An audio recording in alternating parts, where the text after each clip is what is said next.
सुरक्षिततेची देणगी, the gift of security, हा आज आपला विषय आहे. आणि पवित्र आत्मा आणि त्याचं कार्य हे या मालिकेचं नाव आहे. देवाचा पवित्र आत्मा विश्वासार्हाच्या जीवनात काय कार्य करतो, कशा रीतीने तो आपल्याला सहाय्य करतो, ह्याविषयी आपण सध्या पाहत आहोत. आणि ह्या सिरीजमधला आजचा हा 7वा संदेश आहे. जर तुम्हाला अगोदरचे संदेश जर तुम्ही मिस केले असतील आणि आज जर पहिल्याच वेळेस जॉईन झालेले असाल तर हे सर्व यूट्यूबवर उपलब्ध आहेत. आणि आजचा विषय आहे द गिफ्ट ऑफ सिक्युरिटी, सुरक्षिततेची देणगी. पवित्र शास्त्र सांगतं की ज्यावेळेस आपण प्रभू येशूवर आपला तारणारा म्हणून विश्वास ठेवतो त्यावेळेस देवाचा पवित्र आत्मा आपल्यामध्ये येऊन राहू लागतो. खरं तर तारण हे देवाच्या आत्म्याचं कार्य आहे. पवित्र आत्म्याशिवाय कोणी प्रभू येशू ख्रिस्ताकडे येऊ शकत नाही. त्याच्यावर तो कोण आहे हे समजू शकत नाही. आपल्याला त्याची का गरज आहे हे कळू शकत नाही आणि त्याच्यावर विश्वास ठेवू शकत नाही. म्हणून देवाचा पवित्र आत्मा आपल्याला सुवार्तेचं सत्य हे प्रगट करतो आणि मग आपण विश्वास ठेवतो आणि त्यावेळेस देवाचा आत्मा आपल्यामध्ये येऊन राहतो. आता जर देवाचा आत्मा आपल्यामध्ये जर राहत आहे तर नक्कीच त्याचा फरक, त्याचा परिणाम आपल्या जीवनात दिसून आला पाहिजे, नाही का? कशावरून आपल्याला कळू शकतं की देवाचा आत्मा एखाद्या व्यक्तीमध्ये आहे. एखाद्या व्यक्ती ही आत्म्याने भरलेली व्यक्ती आहे. काहीतरी दृश्य रूपाने काहीतरी आपल्याला त्याच्यात बदल किंवा त्याच्यात काहीतरी फरक हा दिसून येत असतो. आता हे सर्व जे संदेश आहेत पवित्र आत्म्यावरचे, ह्याच्यामागे माझे 2 उद्देश आहेत. पहिला उद्देश हा की तुम्हाला आशीर्वाद मिळावा, तुम्ही सर्वजण आशीर्वादित व्हावे. एक नवीन आशीर्वादाचा अनुभव, एक नवीन लेवलला पण देवामध्ये जावं, हा पहिला उद्देश. हा आपला पहिला उद्देश. आणि दुसरा उद्देश हा की ज्यांनी अजून प्रभू येशू ख्रिस्तावर आपला तारणारा म्हणून विश्वास ठेवलेला नसेल, ज्यांना तारणाचा अनुभव नाही, त्यांना त्यांच्या अंतःकरणात, त्यांच्या मनात एक उत्कंठा, एक इच्छा निर्माण होईल की हा जो देवाचा आशीर्वाद आहे, हे जे पवित्र आत्म्याचं दान आहे, हे मला देखील मिळावं, ही इच्छा त्यांच्यामध्ये उत्पन्न व्हावी.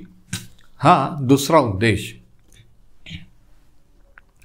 इफिसकरास पत्र याचा पहिला अध्याय. आणि ह्या पहिल्या अध्यायामध्ये इफिसकरांना लिहिताना, खरं तर इफिसकरास पत्र हे मंडळीला, चर्चला लिहिलेलं पत्र आहे. पहिल्या 3 अध्यायामध्ये शिकवण आहे, डॉक्ट्रिन, आणि शेवटच्या नंतरच्या 3 अध्यायामध्ये त्याचं ॲप्लिकेशन किंवा लागूकरण आहे. नव्या करातल्या प्रत्येक पत्राची ही स्टाईल किंवा ही पद्धत आहे. पहिल्याने शिक्षण, नंतर लागूकरण. कारण जोपर्यंत आपल्याला माहीत नाही तोपर्यंत आपण आपल्या जीवनाला ते लागू करू शकत नाही. आता पहिल्या अध्यायामध्ये इफिसकरांना पौल असं लिहितो की आपल्या प्रभू येशू ख्रिस्ताचा पिता जो देव, तो धन्यवादित असो. आता धन्य ह्या शब्दाचा अर्थ आशीर्वादित. Blessed be the God and father of our Lord Jesus Christ. त्याने स्वर्गातील सर्व आध्यात्मिक वर देऊन आपणाला ख्रिस्तामध्ये धन्य केलेलं आहे. या वचनात पौल इफिसकरांना सांगतो, जे विधर्म्यातून आलेले होते, ज्यांचे वेगवेगळे देवदैवता होते, पण ज्यांनी प्रभू येशूवर विश्वास ठेवलेला होता, तो 3ऱ्या वचनात त्यांना असं सांगतो की देव जो पिता हा धन्यवादित असो, कारण त्याने आपल्याला सर्व आध्यात्मिक आशीर्वाद देऊन ख्रिस्तामध्ये धन्य किंवा आशीर्वादित केलेला आहे. 3रं वचन बघा. सर्व आध्यात्मिक वर, हे 3 शब्द अंडरलाईन करा. म्हणजे ज्यावेळेस आपण प्रभू येशूवर विश्वास ठेवला त्यावेळेस तुम्हाला आणि मला सर्व आशीर्वाद एकदाच मिळालेले आहेत.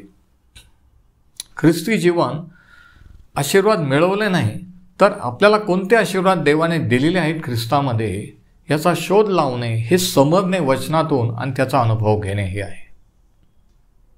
परत एकदा रिपीट करतो. ख्रिस्ती जीवन म्हणजे प्रार्थना करून स्वर्गातून आशीर्वाद मिळवणं नाही, तर ख्रिस्तावर विश्वास ठेवल्यामुळे, आपलं तारण झाल्यामुळे आपल्याला कोणकोणते आशीर्वाद ऑलरेडी मिळालेले आहेत हे आपल्याला समजणं. आणि ते कसं समजतं? देवाच्या वचनातून. तर तिसऱ्या वचनात तो सांगतो की आपल्याला त्याने सर्व आशीर्वाद देऊन आशीर्वादित केलेलं आहे. आहे हा शब्द अंडरलाईन करा.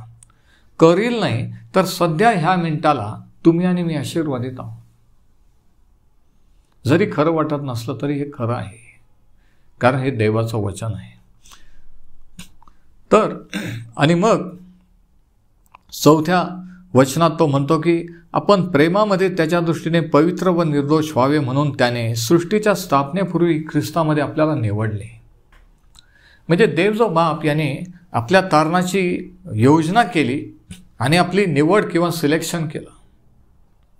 नंतर 7व्या वचनात तो सांगतो की देव जो पुत्र याने काय केलं, त्याच्या कृपेच्या विपुलतेप्रमाणे त्या प्रियकरात म्हणजे प्रभू येशूमध्ये त्याच्या रक्ताच्या द्वारे आपल्याला मुक्ती म्हणजे आपल्याला अपराधांची क्षमा मिळालेली आहे. देव पित्याने आपला तारण प्लॅन केलं, योजना केली तारणाची.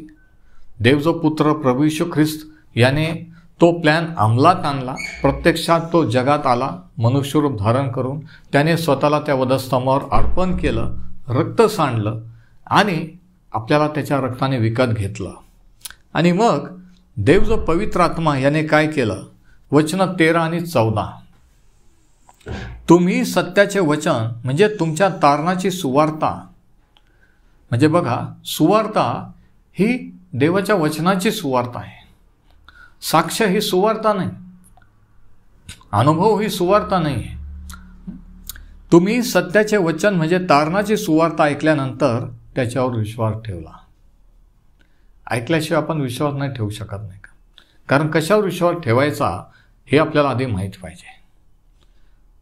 आणि बरेच लोक दुसऱ्यांना असं सांगतात की नाही तुम्ही विश्वास ठेवला पाहिजे. अरे पण कशावर विश्वास ठेवायचा? सुवार्ता म्हणजे नेमकं काय? ते म्हणतात आम्ही देवाला मानतो हा विश्वास नाही आहे. की त्या देवाने आपल्यासाठी काय केलेलं आहे, प्रत्येकासाठी काय केलेलं आहे हे सांगणं. की येशू ख्रिस्ताच्या द्वारे त्याने ही योजना केलेली आहे, तारण उपलब्ध केलं, त्याच्यावर विश्वास ठेवणं. तो म्हणतो की तुम्ही विश्वास ठेवल्यानंतर निजजनांच्या मुक्तीसाठी आपल्या वचनाचा विसार असा जो देव केलेला पवित्र आत्म्याचा शिक्का देवाच्या महिम्याची स्तुती व्हावी म्हणून तुम्हाला मिळालेला आहे. तो म्हणतो की विश्वास ठेवल्यानंतर काय झालं की देवाच्या आत्म्याने आपल्याला शिक्कामोर्तब केला. म्हणजे देव पहिल्याच अध्यायामध्ये 3ऱ्या वचनापासून तर 14व्या वचनापर्यंत पौल इफिसकरांना देव जो पिता याने काय केलं आपल्यासाठी, देव जो पुत्र प्रभू येशू ख्रिस्ताने आपल्यासाठी काय केलं आणि पवित्र आत्म्याने काय केलं हे सांगत आहे. म्हणजे बघा, तुमच्या आणि माझ्या तारणामध्ये देव जो पिता, देव जो पुत्र आणि देव जो पवित्र आत्मा या तिघांचाही समावेश आहे. The whole Godhead Trinity is involved in our सॅल्वेशन.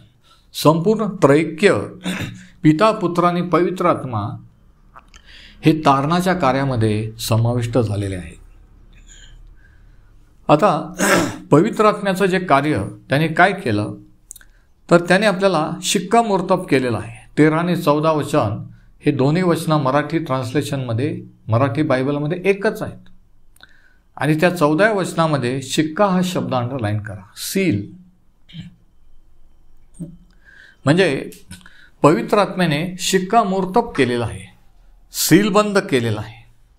प्राचीन काळामध्ये एखादी महत्त्वाची बातमी किंवा एखादा महत्त्वाचा संदेश जर एक राजा दुसऱ्या राज्याला किंवा घोषणा करणार होता तर तो कायदा झाल्यानंतर त्याची गुंडाळी ते करत असत आणि ती गुंडाळी बंद करून त्याच्यावर वॅक्स किंवा गोंद हे डिंक हे त्याने चिटकवत असत आणि त्याच्यावर राजाची जी अंगठी आहे मोहर, ती मोहर त्याच्यावर लावली जात असे. म्हणजे जे काही त्याच्यामध्ये लिहिले ते सील बंद आहे. ज्याच्या नावाने ती गुंडाळी, ज्याच्या नावाने तो संदेश किंवा ते पत्र आहे, फक्त तोच माणूस, तोच राजा ती गुंडाळी उघडू शकतो. ती सील बंद आहे. आता पवित्र आत्म्याने आपल्याला शिक्कामोर्तब केलं म्हणजे काय? कारण 13 आणि 14 वचनात सांगितलेलं आहे हे पवित्र आत्म्याचं महत्त्वाचं कार्य, की आपण सुवार्ता ऐकल्यानंतर, तुम्ही सुवार्ता ऐकल्यानंतर, ख्रिस्तावर विश्वास ठेवल्यानंतर काय झालं की देवाच्या पवित्र आत्म्याने तुम्हाला मला शिक्कामोर्तब केलं. म्हणजे नेमकं काय? सील करणं किंवा शिक्कामोर्तब करणं याचे 3 वेगवेगळे अर्थ आहेत. 3 different meanings.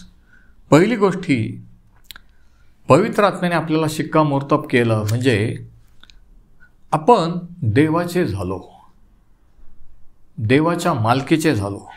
We were sealed by the Holy Spirit means we were owned by God. देव आपला मालक झाला. We were owned by God. प्रभू येशू ख्रिस्ताने, देवाने तारण प्लॅन केलं, योजना केली, निवड केली.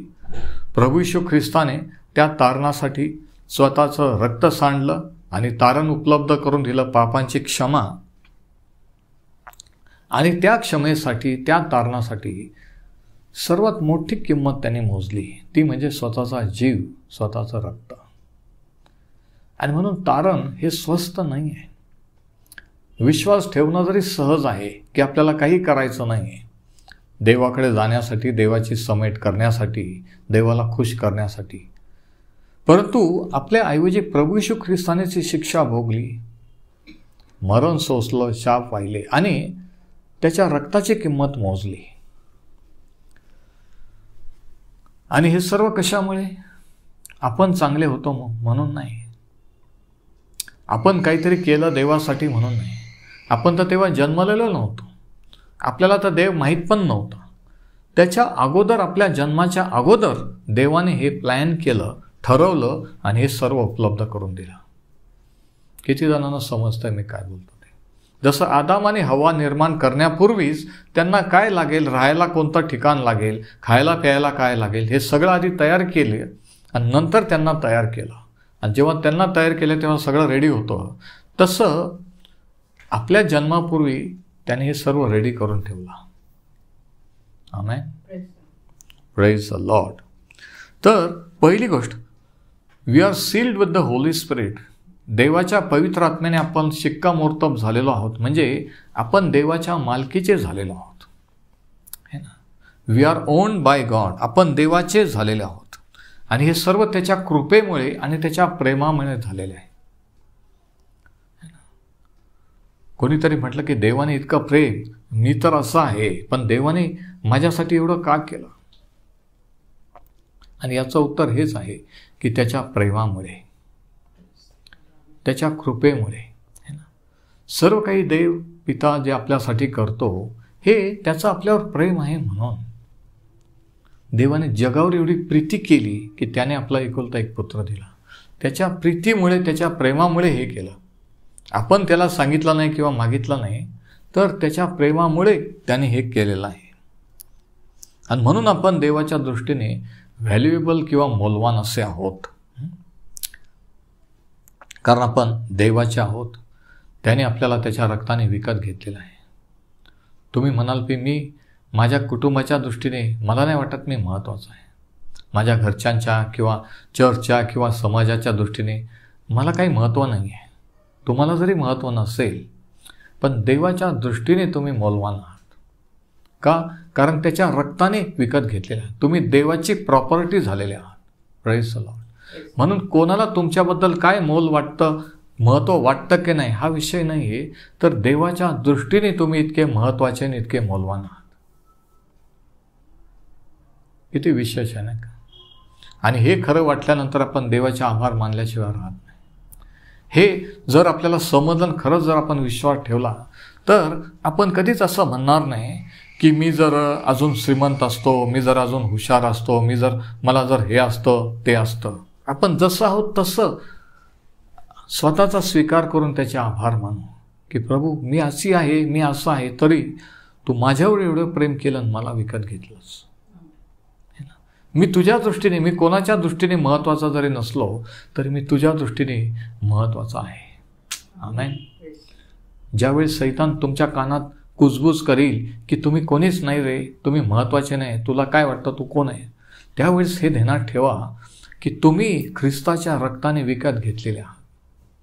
देवाच्या दृष्टीने तुम्ही मौल्यवान आहात आणि त्याने आपली जबाबदारी स्वीकारलेली आहे. आपण त्याचे झालेलो आहोत, आपण स्वतःचे नाही आहे. Praise the Lord. तर पहिली गोष्ट, पवित्र आत्म्याने आपण शिक्कामोर्तब झालेलो आहोत म्हणजे काय की आपण देवाच्या मालकीचे झालेलो आहोत. We are owned by God, we have become God's property. दुसरी गोष्ट, पवित्र आत्म्याने आपल्याला त्याने शिक्कामोर्तब केलेला आहे म्हणजे काय की आपली सुरक्षितता की आपली सुरक्षा ही त्याच्यामध्ये आहे. आता कंपनीचा एखादा प्रोडक्ट, एखादी वस्तू, एखादी मशीन ज्यावेळेस तयार केली जाते त्यावेळेस ते पॅकिंग केले जाते, त्याच्यावर कंपनीच्या नावाचं सील असतं आणि कोणाला ते पाठवायचं त्याचं नाव असतं आणि तीच व्यक्ती ते उघडणारे असते. ती सील पॅक असते, त्या सीलमुळे त्याच्यामध्ये सुरक्षा असते.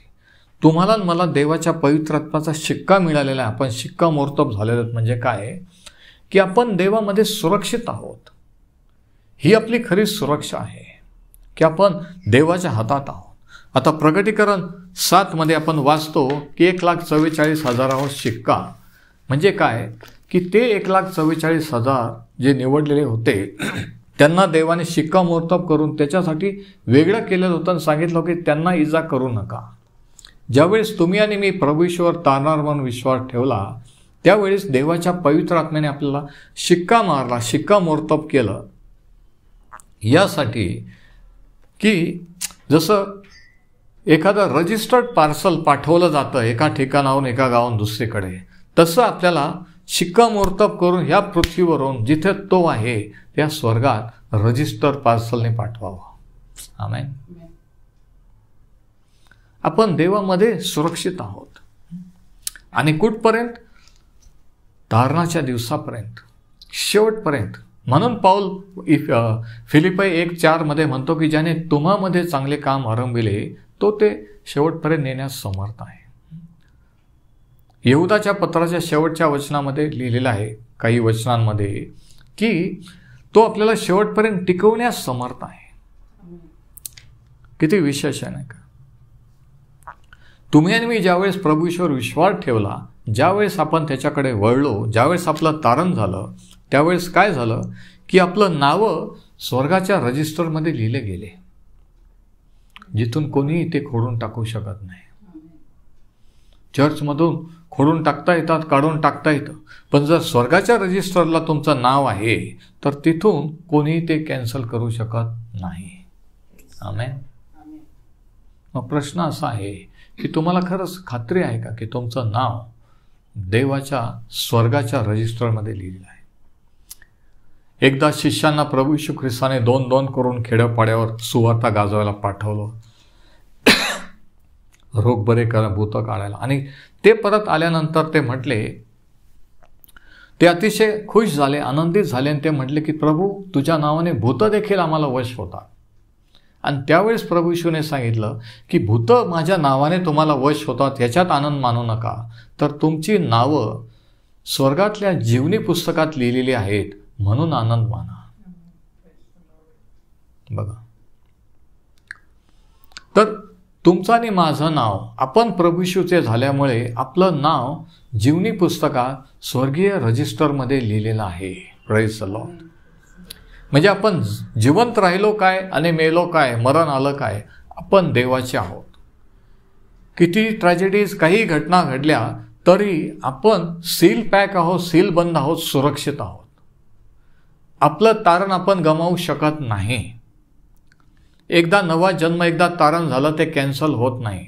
हां, आपण मागे फिरू शकतो, बॅकस्लाईड होऊ शकतो, आपल्याकडून पाप घडू शकतात, आपण पाप करू शकतो, घडू शकतात किंवा स्वतःच्या इच्छेने, पण तारण जे आत्म्याचं झालेलं आहे, आत्म्याने जे शिक्कामोर्तब केलेलं ते कधी रद्द होत नाही. Praise the Lord. ही आपली खरी सुरक्षा आहे. That is our security. आणि मग प्रभू येशू ख्रिस्ताने एकदा त्याच्या शिष्यांना काय सांगितलं? योहान कृत शुभवर्तमान याचा 10वा अध्याय आणि याच्या 27व्या वचनापासून आपण वाचू. प्रभू येशू ख्रिस्ताने असं म्हटलं की माझी मेंढरं माझी वाणी ऐकतात, मी त्यांना ओळखतो व ती माझ्या मागे येतात. ज्यांचा मेंढपाळ प्रभू येशू आहेत, जे त्याचे मेंढर आहेत, तेच त्याची वाणी ओळखू शकतात, नाही का? तेच त्याची वाणी ऐकतात. जे मेंढर नाही ते ऐकू शकत नाहीत. आम्ही एकदा गाडीने नागपूरला चाललेलो होतो आणि त्यावेळेस एक मेंढरांचा कळप चाललेला होता, चरत होता रस्त्याच्या कडेला रानातून जात असताना. आणि कदाचित मनोजला ही घटना आठवत असेल. आणि त्यावेळेस मेंढरं आणि शेरडं आणि काही मेंढपाळ त्या ठिकाणी उंच असे काठी घेऊन चरत होते. आणि मी त्यांना गाडी थांबवायला सांगितली. आम्ही थांबवली आणि त्या मेंढरांकडे गेलो आणि ते त्या मेंढरांना नावाने हाक मारत होते आणि सर्व मिक्स झालेले होते आणि दोघंजण गप्पा मारत होते आणि सर्व मेंढरा मिक्स होऊन चरत होते त्या रानामध्ये. आणि म्हणून ही टेस्ट की प्रभू येशूने सांगितलं की खरंच मेंढपाळाची वाणी मेंढरं ओळखतात. हे त्यांना सांगितलं की तुम्ही दोघं जण आहे, दोघांचे कळप एकत्र मिक्स झालेले आहेत, परंतु तुम्ही आवाज दिल्यानंतर ते तुमच्या मागे येतात का? म्हणे हां, हमने आवाज दिया तो पीछे आते. आणि त्यांनी आवाज दिला आणि चरता काही मेंढरं बरोबर त्या एका माणसाच्या जवळ जे त्याचे होते ते तिथे आले. हे मी प्रॅक्टिकली प्रत्यक्षात अनुभवून पाहिलेलं आहे की बरोबर त्यांचा मेंढपाळ कोण हे त्यांनी बरोबर ओळखलं आणि त्याच्याबरोबर जवळ जमा झाले. ते प्रभू येशू म्हणतो की माझे मेंढरं मला ओळखतात आणि मी त्यांना ओळखतो. ते परक्याच्या मागे चालत नाहीत. आणि मग तो काय म्हणतो, मी त्यांना सार्वकालिक जीवन देतो. वचन 28, त्यांचा कधी नाश होणार नाही. हे अंडरलाईन करा, त्यांचा कधी नाश होणार नाही. जर तुम्हाला वाटत असेल की मी पाप केलं, पापात पडलं म्हणजे तारण नष्ट होतं, काही चर्च असे शिकवतात, काही लोक शिकवतात की पाप केलं किंवा पाप झालं तर आपलं तारण कॅन्सल होतं, रद्द होतं, आपण परत तारणासाठी पश्चाताप केला पाहिजे. पण एकदा जर नवा जन्म झाला, एकदा जर जन्म झाला, तो जन्म कॅन्सल होऊ शकतो का? तारण नवा जन्म आहे, है ना. एकदा बॉर्न झालं तर अनबॉर्न होऊ शकतं का? नाही. तसं जर एकदा तारण झालं, म्हणून 28व्या वचनात प्रभू येशू म्हणतो की त्यांचा कधी नाश होणार नाही. कधीही हा शब्द अंडरलाईन करा. आणि कोणी त्यांना माझ्या हातातून हिसकून घेणार नाही. म्हणजे काय? तो म्हणतो की माझे मेंढर माझ्या हातात आहेत. Praise the Lord. तुम्ही आणि मी आज ह्या मिनिटाला प्रभू येशूच्या हातात आहोत, जर आपण त्याचे मेंढर आहोत. जरा विचार करा. ही काही गंमत नाही, तसं पाहू नका. त्याचे आभार माना की तुम्ही असे, मी असं, तरी त्याने आपल्यावर कृपा केली, त्याच्या तारणात आणलं, आपण त्याच्या हातात आहोत. खरं वाटत असेल तर त्याला म्हणा, प्रभू माझे आत्मिक कान उघड, आत्मिक डोळे उघड, हे सत्य मला समजू दे की मी तुझ्या हातात आहे आणि तुझ्या हातातून मला कोणी हुसकून घेऊ शकत नाही. घाबरण्याचं कारण काय? माझं कसं होईल, पुढं काय होईल? आपण प्रभू येशूच्या हातात आहोत. आणि मग एवढ्यावरच नाही, आणखी पुढं तो काय म्हणतो बघा. वचन 29, योहान 10 आणि 29, जॉन 10:29, ज्याने ती मला दिली तो माझा पिता सर्वहून मोठा आहे आणि पित्याच्या हातातून त्यांना कोणाच्याने हिसकून घेवत नाही. बघा, म्हणजे आपण प्रभू येशूच्या पण हातात आहोत आणि देव जो पित्याच्या पण हातात आहोत. मग आता तारण कॅन्सल होण्याचा काही प्रश्न आहे का? नाही. पण मला नाही वाटत मी शेवटपर्यंत टिकल असं म्हणण्याचं काही कारण आहे का? नाही. स्पष्ट त्याने सांगितलं की त्यांचा कधीही नाश होणार नाही, है ना. माझ्या हातातून त्यांना कोणी हिसकून घेऊ शकणार नाही. कोणताच दुरात्मा, सैतान हिसकून घेऊ शकणार नाही. आणि मग तो म्हणतो एवढंच नाही, आणखी तो म्हणतो की माझ्या पित्याच्या हातातून त्यांना कोणी हिसकून घेऊ शकणार नाही. अजून काय पाहिजे नाही का? अजून किती सुरक्षित आपण पाहिजे की आपला शरीर, आत्मा आणि जीव आपण ख्रिस्तामध्ये सुरक्षित आहोत, है ना. ही सुरक्षिततेची एक देणगी आहे. दिस इज अ गिफ्ट, है ना. म्हणून शिक्कामोर्तब होणे आपण पवित्र आत्म्याने शिक्कामोर्तब केलेले आहोत म्हणजे काय, की आपण देवामध्ये सुरक्षित आहोत, आपलं तारण सुरक्षित आहे. समजत असेल तर काहीतरी म्हणा. आणि तिसरं कारण हा म्हणजे शेवटपर्यंत आपल्याला तो टिकवणारा देव आहे. आपण आपलं तारण गमावणार नाही. काही जरी झालं तरी देव त्याच्या योजना तुमच्या आणि माझ्या जीवनाबद्दल सिद्धीस नेणार आहे. Praise the Lord. तो शेवटपर्यंत आपल्याला टिकवणारा देव आहे. आणि तिसरं कारण, पवित्र आत्म्याने आपण शिक्कामोर्तब झालेलो आहोत. याचा तिसरा अर्थ असा 14व्या वचनात सांगितलेला आहे की आपल्या मुक्तीसाठी आपल्या वतनाचा विसार असा देवाचा पवित्र आत्मा त्याने आपल्याला दिलेला आहे. म्हणजे तिसरी गोष्ट ही की देवाचा पवित्र आत्मा हा एक विसार आहे किंवा देवाची ही प्रतिज्ञा आहे, प्लेज, हा डाऊन पेमेंट आहे. याचा अर्थ असा की बाकीचं वतन आपल्याला मिळणार आहे. सर्वच आपल्याला ह्या आयुष्यात मिळालेलं नाही. याचा दुसरा अर्थ असा, अर्नेस्ट किंवा गॅरंटी, की आपल्याला हे गॅरंटी आहे की आगाऊ रक्कम, ॲडव्हान्स, विसार जर मिळाला तर बाकीचा पण आपल्याला एक दिवशी मिळणार आहे. आणि म्हणून 1 कॉरिंथ 2 आणि 9 मध्ये सांगितलेलं आहे की डोळ्यांनी पाहिलं नाही, कानाने ऐकलं नाही, मनुष्याच्या मनात देखील आलं नाही, अशा गोष्टी देवाने त्याच्यावर प्रीती करण्यासाठी राखून ठेवलेल्या आहेत. परंतु त्याने त्याच्या पवित्र आत्म्याच्याद्वारे आपल्याला प्रगट केलेले आहेत.